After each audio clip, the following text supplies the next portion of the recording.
Morning இன்னைக்கு வந்து மொத்தத்திலே offer video ஒன்று தான் வரும். அதுவும் ஐஃபோனில் 13. இது வந்து பேட்டரி ஹெல்த் 100 வந்துடும். என்னடா 30 வந்து இவ்வளோ ஆச்சு, இன்னும் 100 இருக்கா? இது ஷீல்டு கட்டு கிடையாது, யூஸ்டு தான்.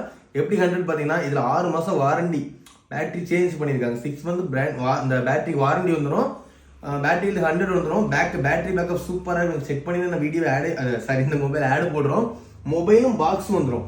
இதோட பாக்ஸ் வந்துடும். 128 GB பேட்டரியில் 100. இந்த சைடில் பவுச் மார்க் இருக்குது. இது லென்ஸ் போட்டால் கண்டிப்பாக தெரியாது. இந்த 30 நம்ம ஃபாலோவர்ஸ்க்கு வேறு 22,000 கொடுக்க போகிறோம். ஐஃபோன் 13 128 GB பேட்டரியில் 100. பேட்டரி சேஞ்ச் பண்ணியிருக்கு. 3800 பேட்டரி, 6 மாதம் வாரண்டி பேட்டரி தான் போட்டிருக்கு. வேறு 22,000 நம்ம ஃபாலோவர்ஸ் கொடுக்க போகிறோம். இந்த மாதிரி ஆஃபர் இதெல்லாம் மிஸ் பண்ணிடுங்க. 13 வந்து 100 பேட்டரி எங்கேயுமே கிடைக்காது. நீங்கள் வாங்கி பேட்டரி மாற்றினா கூட 5000 ஆகும் கண்டிப்பாக. 3500 பேட்டரி சேஞ்ச் பண்ணி 128 GB 13 22,000 அவைலபிளாக இருக்குது. நம்ம ஃபாலோவர்ஸ்லாம் சரி, இந்த வீடியோ பார்க்குறோம் சரி, ஐஃபோன் 13 கம்மி பட்ஜெட்டில் இதே மாதிரி எங்கேயுமே கிடைக்காது. இந்த 22,000 ஐஃபோன் 13 நம்ம வீடியோ பார்த்து தேவைப்பட்டுச்சுன்னா வீடியோவை பார்த்துட்டு உடனே கான்டாக்ட் பண்ணுங்க guys.